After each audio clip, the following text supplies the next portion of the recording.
από το Μουργάνι. Εδώ γεννήθηκα.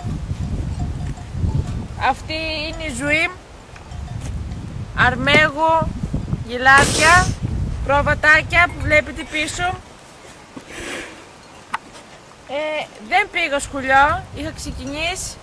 Με σταμάτησαν οι γονείς μου, είχαμε την επιχείρηση εδώ και ασχολήθηκα και εγώ με τα ζά. Δεν ξέρω τι άλλο να σας πω.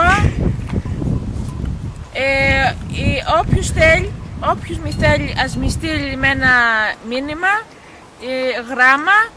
Τους μύτους του χωριού του Μουργάνι πάει στην καφετέρια, με φωνάζει, πάμε τα παίρνουμε από εκεί τα γράμματα, να ξέρετε. Έχω και email, βέβαια έχω και email. Είναι η Ουρανία Μουργάνι. Να μην ξεχάσω, έχω και email. Είναι Ουρανία Μουργάνι παπάκι hotmail.com. Κάνετε έτσι, μη στέλνετε email κατευθείαν. Αυτά, όποιος θέλει καλώς να έρθει στο χωριό μας. Είμαστε πολύ φιλόξενο χωριό εμείς, να ξέρετε.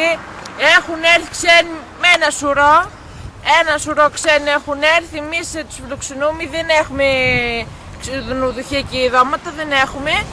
Δεν καταλαβαίνω τι μιλάτε πολύ καλά και πίσω σου, να ξέρεις κουπηλιά, ο κάμεραμάν είναι, πώς το λένε, ο κάμερα τέτοιος, κάτι μιλάει. Πού να κοιτάξω, πού να κοιτάξω παιδί, πού να κοιτάξω, πού.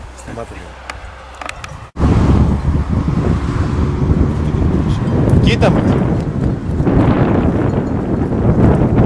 Μας τα ζάμορ το